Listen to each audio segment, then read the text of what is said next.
December 27, 1942, Port Moresby, New Guinea. The morning sun had barely pierced the tropical haze when Second Lieutenant Richard Bong climbed into the cockpit of his P-38 Lightning for his first combat mission. His hands were steady, his breathing composed, yet his mind raced with thoughts that would prove prophetic. The Japanese have dominated these skies for a year. Today, that changes. Through the plexiglass canopy, Bong watched as 40 Japanese aircraft emerged from the clouds. Bombers escorted by the legendary Mitsubishi A-6M Zero fighters that had terrorized Allied pilots across the Pacific. The odds were overwhelmingly against the 12 American P-38s scrambling to intercept. What the Japanese pilots did not know, could not have known, was that among those 12 Americans flew a Wisconsin farm boy who would become their worst nightmare. A pilot whose name would soon be whispered, with dread in Japanese briefing rooms from Rabaul to the Philippines.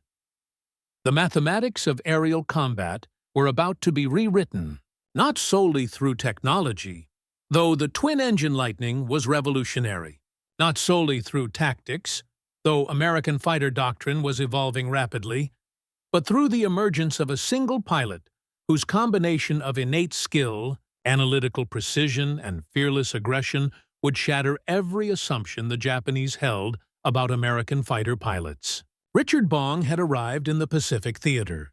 The Imperial Japanese Navy Air Service would never be the same. The collapse of Japanese air superiority began quietly, with 2 kills on that humid morning over Buna.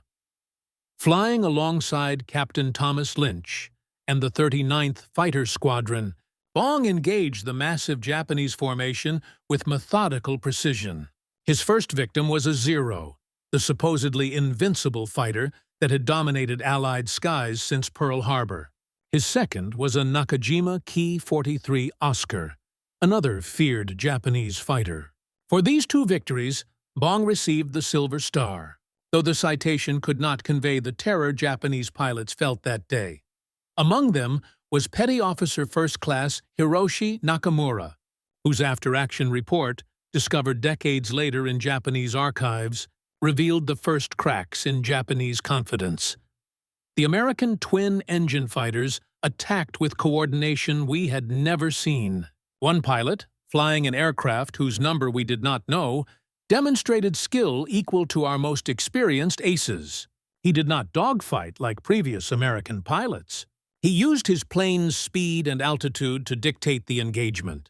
This disturbed us greatly. Bong's journey from Wisconsin farm boy to America's deadliest fighter pilot had begun years earlier, shaped by circumstances that seemed ordinary until viewed through the lens of what was to come. Born September 24, 1920, in Superior, Wisconsin, Richard Bong was the eldest of 9 children of Swedish immigrant Carl Bong and his wife Dora. Their farm offered a modest life, but one rich in the values that would define Bong's character.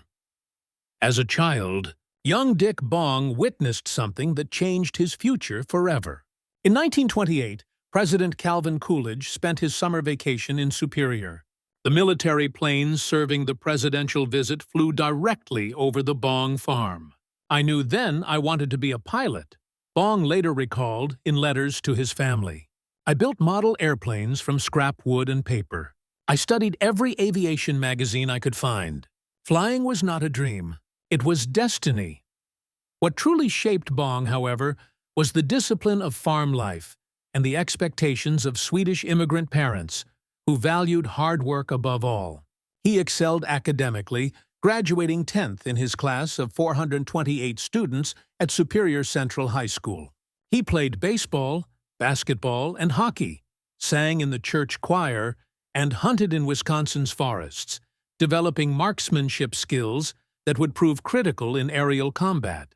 Most importantly, he learned patience, observation, and analytical thinking, traits that would distinguish him from other pilots. In 1938, Bong enrolled at Superior State Teachers College intending to become an engineer, but aviation called more strongly. He joined the civilian pilot training program, soloing on his 20th birthday in a Piper Cub. Instructors noted his natural aptitude immediately. He possessed what pilots call situational awareness, the ability to track multiple aircraft, calculate angles and speeds, and make split-second decisions under extreme stress. On May 29, 1941, 6 months before Pearl Harbor, Bong enlisted in the Army Air Corps Aviation Cadet Program. One of his gunnery instructors at Luke Field, Arizona, was Captain Barry Goldwater, who would later become a U.S. Senator from Arizona. Goldwater recalled Bong vividly. "He was the finest natural pilot I ever met.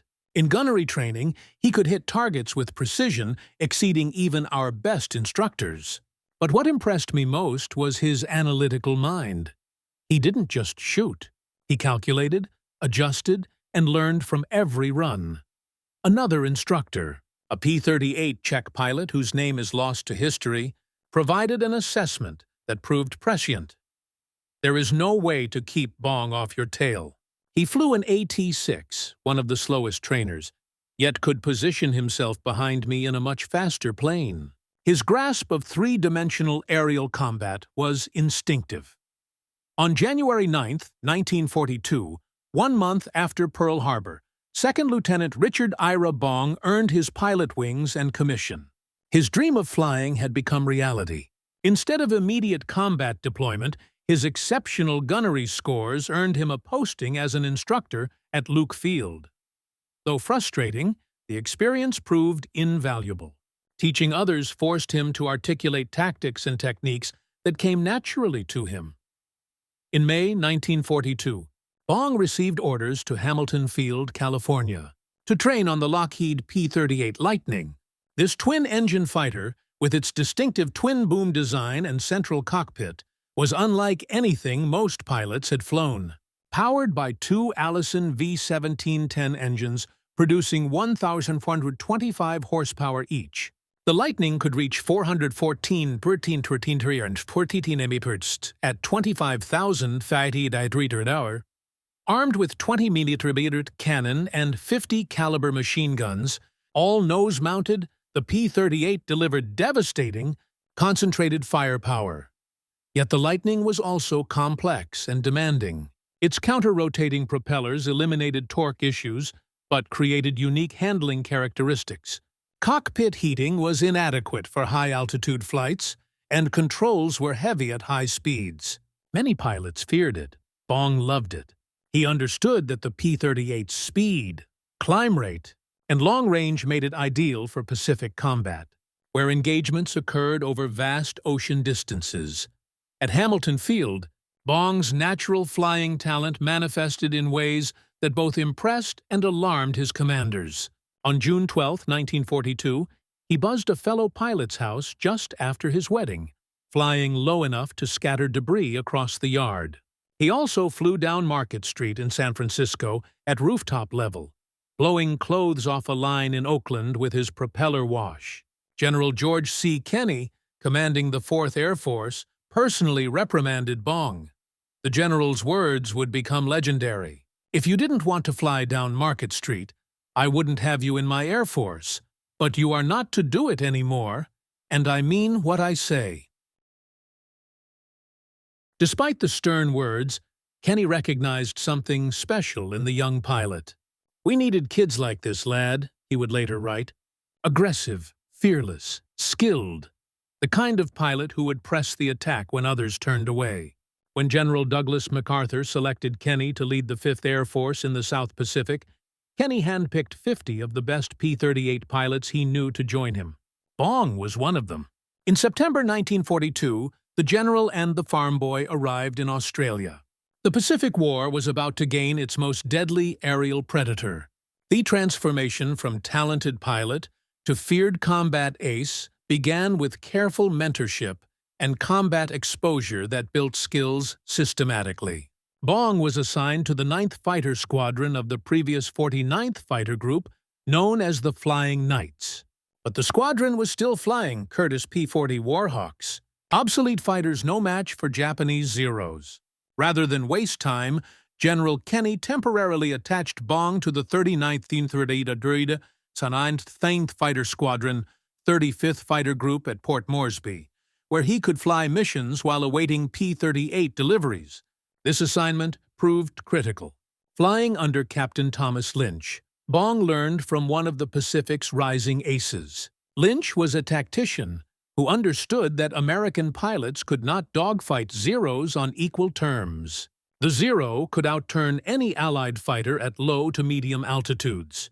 Its lightweight construction gave it phenomenal maneuverability, but it paid a price in speed, armor protection, and structural strength. Lynch taught Bong the tactics that would define American fighter doctrine in the Pacific. Never attempt to turn Fighter Zero. Use altitude advantage to initiate attacks. Dive at high speed. Deliver a concentrated burst of fire. Then extend away using superior speed. If the first pass fails, climb back to altitude and reset for another attack. Never slow down in a Zero's engagement envelope. Bong absorbed these lessons and added his own innovations. He calculated deflection angles, lead distances, and closure rates with precision.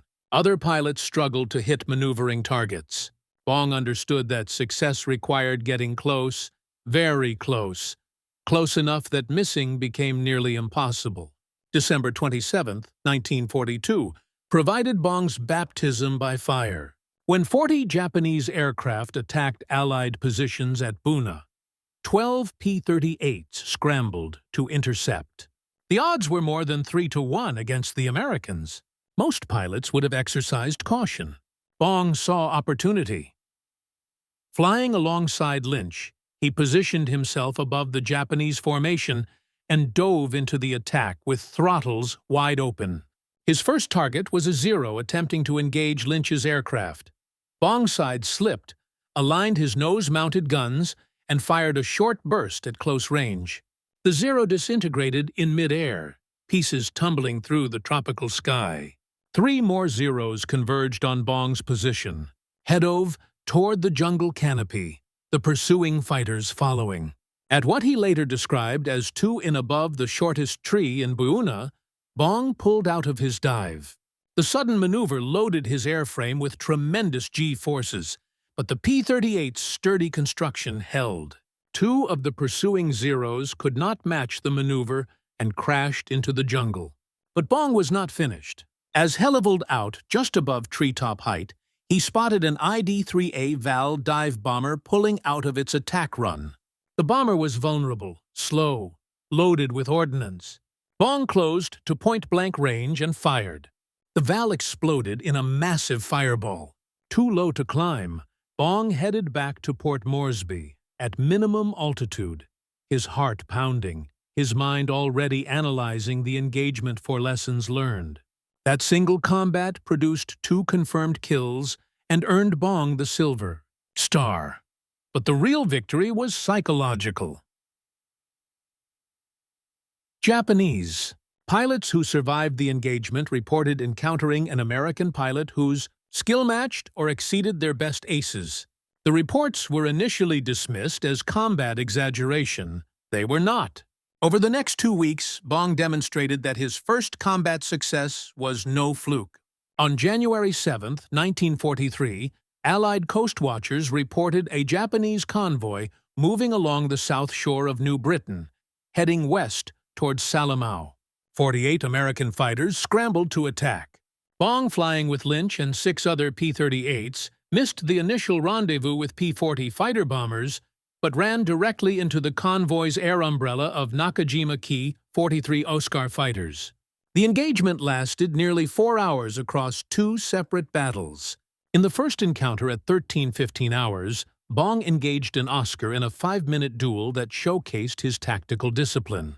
He refused to turn fight, instead using vertical maneuvers and speed to maintain advantage. When the Oscar pilot made a critical error, turning into Bong's pursuit instead of away, Bong closed to 50 yards and fired. The Oscar disintegrated. After refueling at Doadura, Bong and the other P-38s took off for where they encountered 16 more Japanese fighters at 15:30 hours. Bong damaged 2 Oscars on his first pass, using the P-38's superior speed to blow through the formation. He then zoomed back to altitude, reset his attack and destroyed one Oscar on his second pass. The next day, January 8, 1943, provided the engagement that officially made Bong an ace. While escorting bombers, 8 P-38s encountered approximately 20 Japanese fighters. The Japanese had numerical advantage and altitude. Standard doctrine suggested withdrawing to avoid unfavorable odds. Bong and his squadron mates attacked anyway. In the swirling dogfight that followed, Bong demonstrated the skills that would make him legendary. He shot down one fighter with a long burst from 200 WWII, a difficult deflection shot that required precise lead calculations while both aircraft maneuvered violently. This kill, his fifth confirmed victory, earned Bong the designation of Fighter Ace and the Distinguished Flying Cross. More importantly, it announced to the Japanese that American pilots were learning to fight effectively in the Pacific. By April 1943, just 4 months into combat, Bong had shot down 10 Japanese aircraft, becoming a double ace. His reputation was growing not just among Americans, but among Japanese pilots, who increasingly reported encounters with a twin-boom fighter flown by a pilot of exceptional skill. The progression from novice to ace had been rapid but methodical. Each mission taught lessons that Bong carefully catalogued in his mind. He learned that the P-38's twin engines provided not just power, but survival. On multiple occasions, pilots returned to base on a single engine after battle damage that would have destroyed single-engine fighters. He learned that altitude was life. The pilot who controlled the high ground controlled the engagement. He learned that patience was a weapon. The pilot who waited for the perfect shot succeeded, where the impatient pilot failed. Between combat missions, Bong's role expanded beyond simply adding to his victory total. He became a teacher, sharing his hard-won knowledge with newly arrived pilots who stepped off transport planes green and terrified. He taught them to respect the Zero's capabilities without fearing them. He taught them to use their aircraft's strengths, speed, firepower, and ruggedness while avoiding its weaknesses, sluggish low-speed handling, and poor roll rate at high speeds. His teaching methods were practical and direct. He would take new pilots up on training flights and demonstrate proper attack sequences. Climb above the target. Position yourself so the sun is behind you, blinding the enemy. Dive at full throttle to build maximum speed. Align your nose, not for where the target is, but where it will be when your bullets arrive. Fire a short burst, no more than 3 seconds. Watch your traces and adjust. When you pass through the target's altitude, keep diving. Use your speed to climb back up and reset for another attack. Never, under any circumstances, slow down and turn fight. The promotion to First Lieutenant Kamei in April 1943, recognition of both his combat success and his value as an instructor. But Bong was not satisfied with 10 kills. He had proven he could survive and succeed. Now he needed to prove he could dominate. But the engagement that would transform Bong from skilled ace to legendary fighter pilot occurred on July 26, 1943, over Lae, New Guinea. That morning, Bong led a flight of 10 P-38s on a sweep north of Lae when he spotted a Japanese formation of approximately 20 aircraft. The smart tactical move would be to radio for reinforcements and maintain altitude advantage until support arrived. Bong did not make the smart tactical move. He immediately led 3 successive attacks into the enemy formation. On his first pass, Bong destroyed 2 Japanese fighters with short, accurate bursts of fire. As he climbed back to altitude, 15 additional Japanese fighters arrived to reinforce the engagement. The odds were now more than 3.1 against the Americans. Most squadron leaders would have ordered withdrawal. Bong, disregarding the overwhelming enemy numbers, fearlessly led his flight back into the engagement. What followed was a masterclass in aerial combat. Bong destroyed 2 more aircraft in the second engagement, giving him 4 kills in a single mission. His wingmen described the action in after-action reports that still exist in military archives. Major Bong flew with absolute confidence. He positioned his aircraft precisely, fired only when assured of hits, and never wasted ammunition on low-probability shots. His situational awareness was extraordinary. He tracked multiple enemy aircraft simultaneously while maintaining perfect formation discipline with his wingmen. The engagement ended with 10 Japanese aircraft destroyed, 4 by Bong personally, with 0 American losses. For this action, Bong received the Distinguished Service Cross, the Army's second highest decoration for valor. The citation noted his extraordinary heroism and complete disregard for overwhelming enemy numbers. But the statistics alone cannot capture the psychological impact on Japanese pilots. Lieutenant Kenji Okamoto, a Zero pilot who survived the engagement, wrote in his diary that evening, "Words not discovered until Japanese military archives were opened decades later.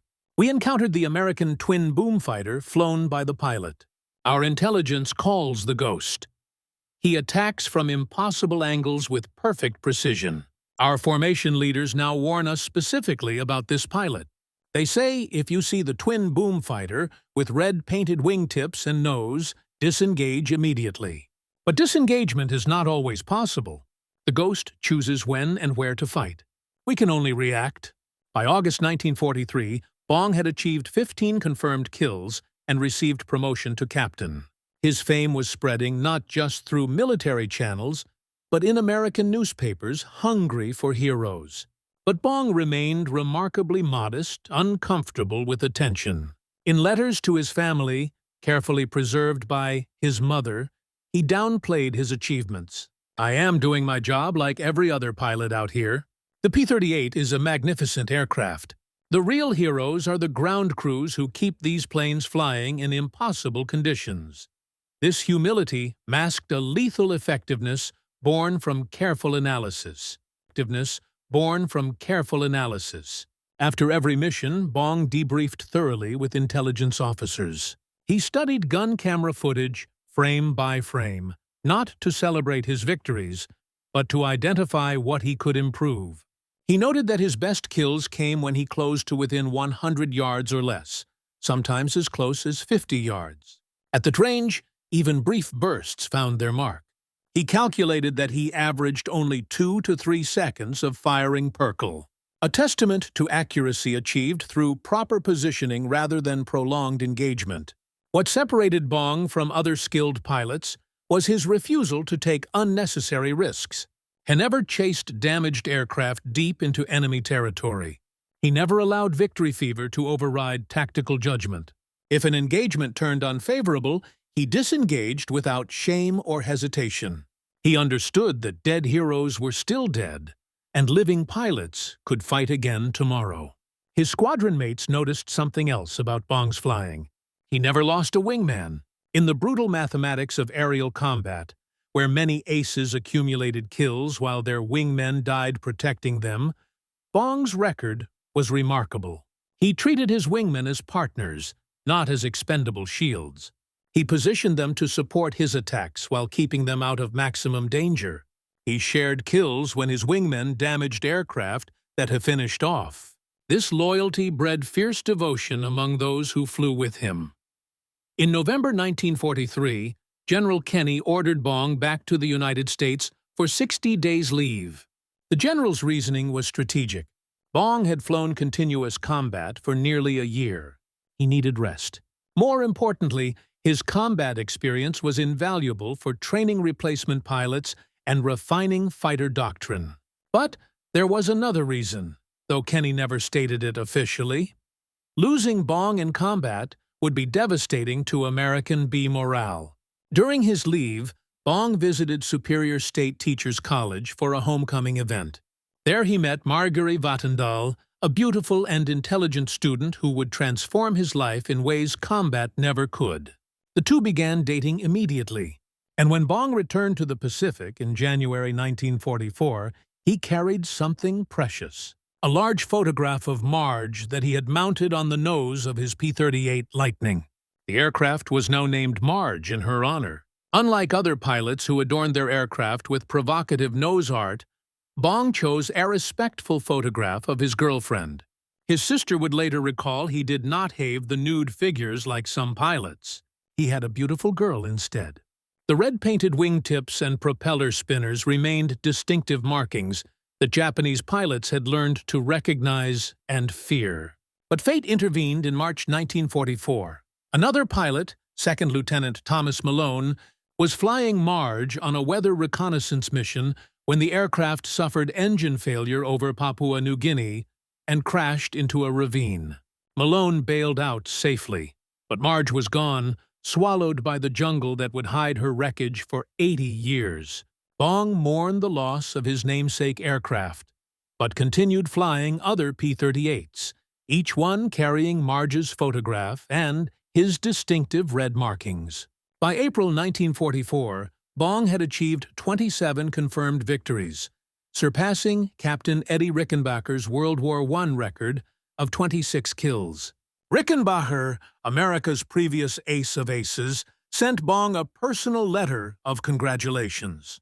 "You have achieved what I always hoped another American pilot would accomplish. You have become the best of the best. Your skill and courage honor our Air Force and our nation." The national press seized on Bong's achievement. Newspapers across America proclaimed the modest pilot from Wisconsin as America's greatest fighter ace life. Magazine featured him in a photo spread. Radio programs broadcast interviews with him. Newsreel cameras followed his every move. The War Department, recognizing the propaganda value, promoted Bong to Major and sent him on a 15-cent state war bond tour. For 2 months, Bong visited training bases, gave speeches to overflow crowds, and helped sell millions of dollars in war bonds. He spoke at aircraft factories, encouraging workers that their efforts directly supported pilots like him in combat.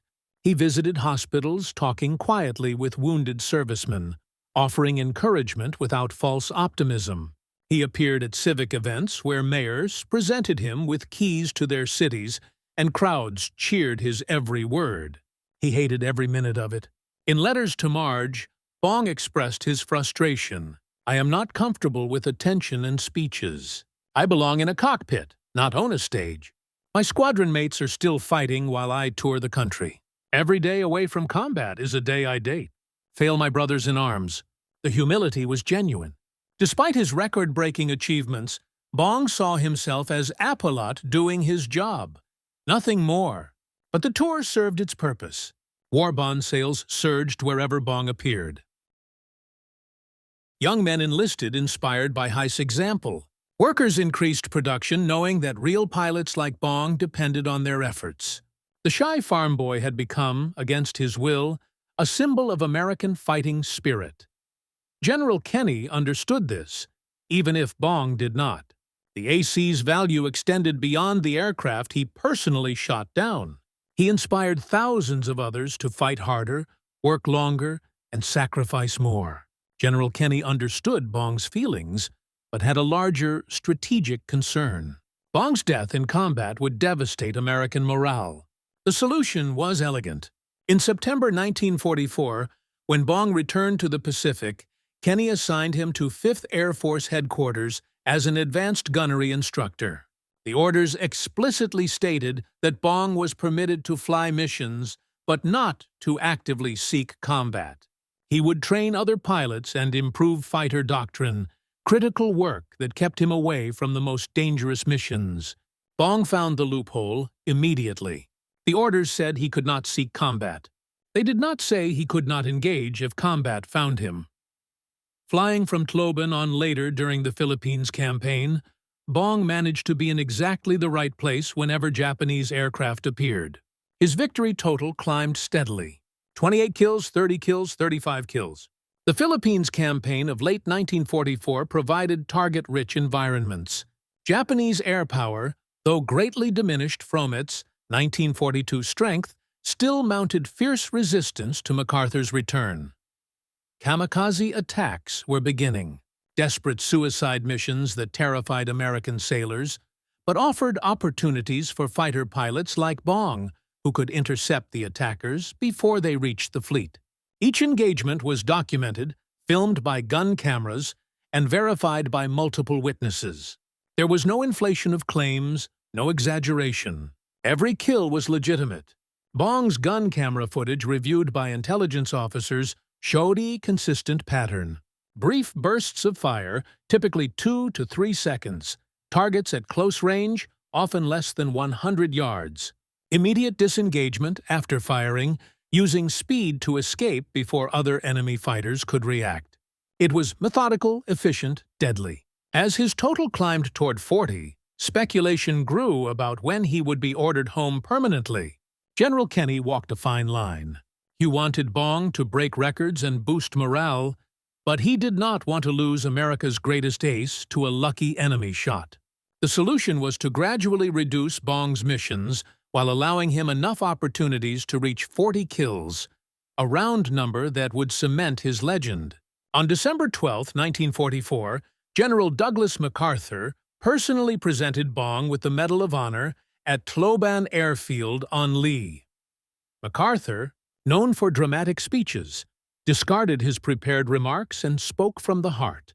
Major Richard Bong, who has ruled the air from New Guinea to the Philippines, I now induct you into the society of the bravest of the brave, the wearers of the Congressional Medal of Honor of the United States.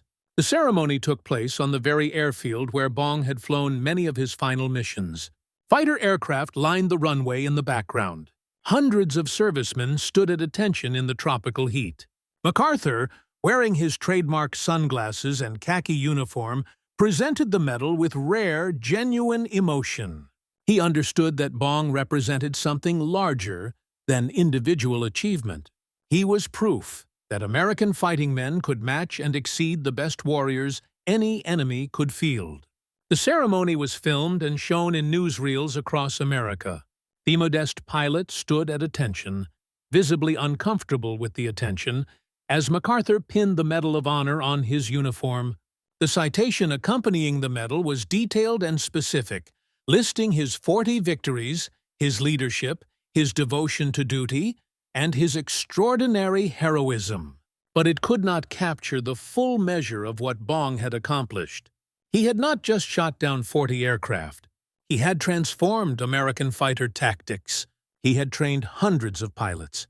He had proven that skill and discipline could defeat numerical odds and experienced enemies. 5 days after receiving the Medal of Honor on December 17, 1944, Bong achieved his 40th and final aerial victory over the Philippines. The engagement was typically efficient. Bong dove on a formation of Japanese fighters, destroyed one with a 3-second burst of fire, then climbed away before the other Japanese pilots could react. Gun camera footage showed the target aircraft exploding in midair, its pilot having no chance to bail out. It was kill number 40, a record that would never be broken by another American pilot. Behind the scenes, both MacArthur and Kenny agreed. Bong had done enough. With 40 kills and the Medal of Honor, he would be sent home permanently before combat could claim him. The decision was strategic and emotional. Losing Bong now would be a propaganda disaster and a personal tragedy. He had earned the right to survive. In January 1945, Major Richard Bong returned to the United States as America's most celebrated fighter pilot. The press coverage was intense. Every newspaper featured stories about the ace of aces. Radio programs interviewed him. Newsreels showed footage of his Medal of Honor ceremony. But what Americans wanted most was human interest. They wanted to know about Marge. On February 10, 1945, Richard Bong and Marjorie Vattendahl were married in Superior, Wisconsin. The wedding was presence in front-page news across the nation. Hundreds of well-wishers attended. The ceremony was simple but elegant, reflecting both their small-town values and the genuine love they shared. The wedding took place at Concordia Lutheran Church in Superior. Marge wore a traditional white gown. Dick wore his Army Air Force's dress uniform with his Medal of Honor prominently displayed. His squadron mates who could attend served as groomsmen. The church overflowed with family, friends, local residents, and reporters who documented every moment for a public hungry for good news after years of war. For Bong, who had spent 3 years in combat, The wedding represented normally, peace, and a future beyond war. In his wedding vows, witnessed by hundreds, he promised Marge a life free from the dangers he had faced. He spoke of building a home, starting a family, pursuing a career in aviation away from combat. The dreams were simple but profound for a man who had lived with death for 3 years. Their reception was a joyous affair. Toasts were made, stories were told. Laughter filled the room. For a few hours the war seemed distant. Bong danced with his new bride, smiled for photographs, and allowed himself to imagine a future where his greatest challenges would be civilian concerns, not life-and-death struggles at 20,000 feet. The couple honeymooned in California, where Bong had accepted a position as test pilot for Lockheed Aircraft Corporation. His combat experience made him invaluable for evaluating new fighter designs. He would help develop the next generation of American fighters, specifically the Lockheed P-80 Shooting Star, America's first operational jet fighter. It seemed the perfect assignment for a pilot of Bong's caliber. Test flying offered challenge and excitement without the mortal danger of combat.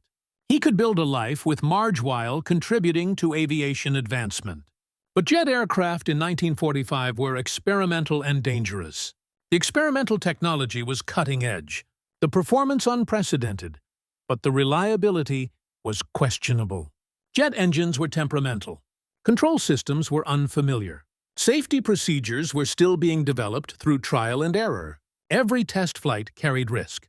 On the morning of August 6, 1945, Bong reported to Lockheed's Burbank facility for a routine acceptance. Flight of P-80, a tail number 4485048. He had accumulated 4 hours and 15 minutes of flight time in the P-80 across 12 flights. By test pilot standards, he was still familiarizing himself with the aircraft's characteristics. By combat pilot standards, he was comfortable and confident. The P-80 Shooting Star represented America's future in aviation. With a top speed of 594 mph, it was significantly faster than any propeller-driven fighter. Its sleek design with the jet engine buried in the fuselage and air intakes mounted in the fuselage sides was revolutionary. But the technology was so new that procedures were still being refined through operational experience. Every test flight contributed to the growing body of knowledge about jet aircraft operations. The pre-flight inspection revealed nothing unusual. Bong started the single Allison J-33 turbojet engine normally. The jet engine's whine was markedly different from the roar of piston engines he had flown throughout his combat career. He taxied to runway 15 and received clearance for takeoff at 14:30 hours local time. Witnesses watched as the sleek jet began its takeoff roll. The acceleration was impressive, the P-80 reaching rotation speed quickly. Bong lifted off smoothly and began climbing. At approximately 300 ft altitude, witnesses noticed puffs of black smoke from the engine. The aircraft began rolling to the right, then leveled momentarily. The canopy separated and tumbled away. Bong had initiated ejection procedures, but then the engine failed completely. The P-80 pitched nose down into a steep descent. Bong ejected clear of the aircraft, but his altitude was critically low, perhaps 200 feet. The parachute deployed, its canopy snapping open, but there was insufficient time and altitude for the parachute to decelerate Bong's falling body. He struck the ground at high velocity at the intersection of Oxnard Street and Satsuma Avenue in Burbank. The P-80 impacted seconds later in a steep nose-down attitude, fuel exploding on impact. Emergency crews reached Bong within minutes, but he had died instantly from the impact. The investigation later determined that the primary fuel pump had malfunctioned during takeoff. A backup auxiliary pump was available, mounted on the cockpit's left side console. The pump could be activated by a switch that Bong would have had tollocate and activate while dealing with engine failure, loss of control, and the decision to eject. The investigation could not determine whether Bong had forgotten to activate it in the emergency or was unable to reach the switch before ejecting. Another test pilot, Captain Ray Crawford, reported that Bong had mentioned forgetting to activate the auxiliary pump on an earlier flight when the primary pump failed temporarily. The oversight had been corrected in flight with no consequences, but test pilots were warned never to repeat such errors. In the unforgiving environment of experimental aircraft testing, there was often no second chance. The news of Bong's death reached the public on August 7, 1945. Newspapers across America placed the announcement prominently, many directly below headlines about the atomic bombing of Hiroshima the previous day. The cruel irony was inescapable. Major Richard Bong survived 3 years of combat against the Japanese Imperial Air Force, flew more than 200 missions, engaged in hundreds of aerial battles, and emerged unscathed. Then he died testing an American aircraft in California. On the same day, the atomic bomb heralded the end of the war. Marge Bong was devastated. They had been married less than 6 months. Their life together was just beginning. In interviews decades later, she would speak about that day with pain that never fully healed. Dick survived everything the Japanese threw at him. He came home to me. We were going to build a life together. And then in one moment, he was gone. The cruelty of it still haunts me. Chuck Jerger, who would become America's most famous test pilot by breaking the sound barrier 2 years later, wrote about Bong's death in his autobiography. He noted that test pilots of that era dealt with frequent deaths through anger rather than sorrow, a psychological defense mechanism to cope with the fearsome mortality rates. But Bong's death hit harder than most. He was supposed to survive. He had earned survival through skill and courage. His death seemed cosmically unfair. The funeral in popular Wisconsin drew thousands of mourners. Military honor guards flanked the casket. General Kenny attended personally, his grief evident. Marge walked behind the casket, supported by family members, her face a mask of controlled anguish.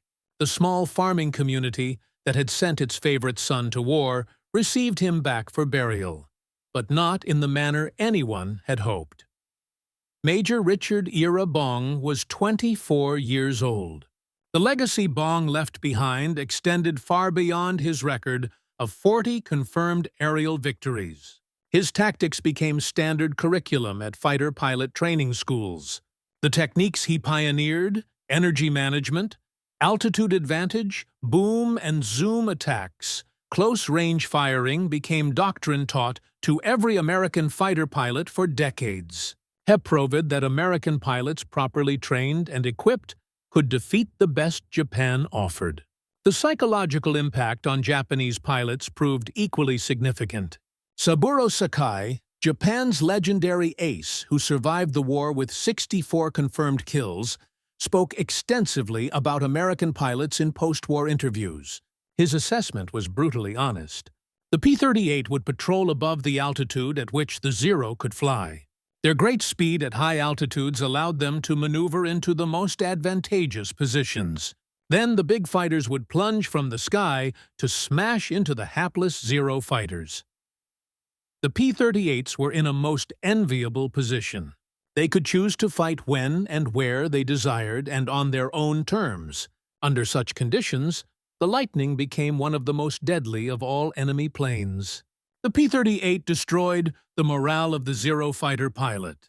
The decorations Bong received during his short career reflected his extraordinary achievements. The Medal of Honor, America's highest military decoration, the Distinguished Service Cross, 2 Silver Stars, 7 Distinguished Flying Crosses, 15 Air Medals. In total, 27 medals for valor and achievement. Yet those who knew him reported that his favorite phrase remained simple: "We are just doing our job." In the decades following World War II, Richard Bong was honored through numerous memorials. The airport at Superior, Wisconsin, was named Richard Bong Airport. The Richard Bong Veterans Historical Center opened in Superior, featuring exhibits about Bong and other American veterans. A Bong Memorial Room at Superior Central High School displays his uniform, medals, photographs, and memorabilia. Outside stands a restored P-38 Lightning similar to the one Bong flew to glory. Streets, bridges, and buildings across America bear his name.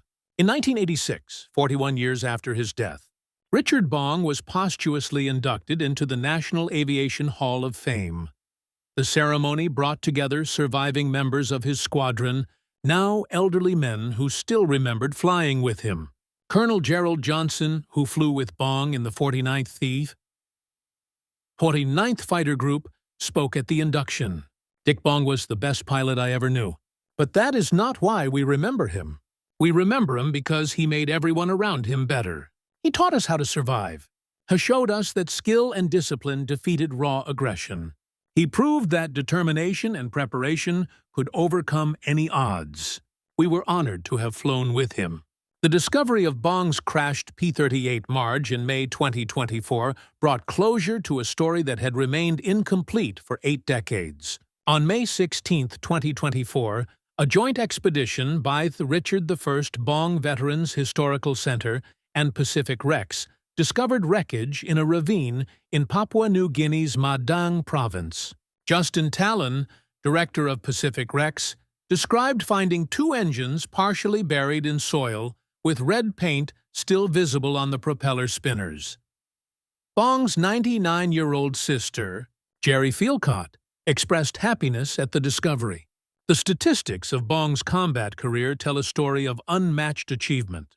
40 confirmed aerial victories, a record that stands today. More than 200 combat missions flown, over 500 hours of combat flight time, 0 losses of wingmen under his direct leadership. These numbers establish Bong as not just America's top ace, but one of the most effective fighter pilots in history. Thomas McGuire, who flew with Bong and became America's second highest-scoring ace with 38 kills, described what made Bong exceptional. Dick was never the flashiest pilot. He did not perform aerobatics in combat. He did not take unnecessary risks. But he positioned himself perfectly, fired at the exact right moment, and never wasted shots. He treated aerial combat like an engineering problem. Calculate the angles, close the distance, eliminate the target, disengage safely. It was methodology applied to chaos. In the 79 years since Bong's death, his record of 40 victories remains unbroken by any American pilot. This is not for lack of opportunity. American pilots fought in Korea, Vietnam, the Gulf War, and numerous other conflicts. But the nature of aerial warfare changed. Jet aircraft made aerial engagements faster and shorter. Missiles supplanted guns as the primary weapons. Air superiority was often secured quickly, limiting opportunities for pilots to amass high victory counts. Bong's record stands as a monument to a distinct era and style of warfare that has passed into history. For Marge Bong, who later remarried and became Marge Ducker, her first husband remained a central part of her identity throughout her long life. She became a tireless advocate for veterans and military history education. She played a key role in establishing the Richard Bong Veterans Historical Center and worked to ensure Dick's legacy would inspire future generations. In a letter written late in her life, Marge reflected on her brief marriage. World War II was a time in history that saw probably the most patriotic outpouring that the average citizen experienced. Many people lived through World War II and endured all of this. They are still alive today and can pass their stories on to younger generations. Dick's favorite saying was, "We are just doing our job." Well, with the Heritage Center, we are doing our job by providing a fitting tribute to all the heroes who emerged from World War II. To Richard. Ira Bong flew his last combat mission on December 17, 1944. He died testing an experimental jet fighter on August 6, 1945. He lived only 24 years, was married for less than 6 months, and experienced combat for under 3 years. Yet in that short time, he transformed aerial warfare, influenced tactical doctrine, inspired generations of fighter pilots, and became a permanent figure in American military history. Major Richard Ira Bong, achieved 40 aerial victories in 3 years of combat.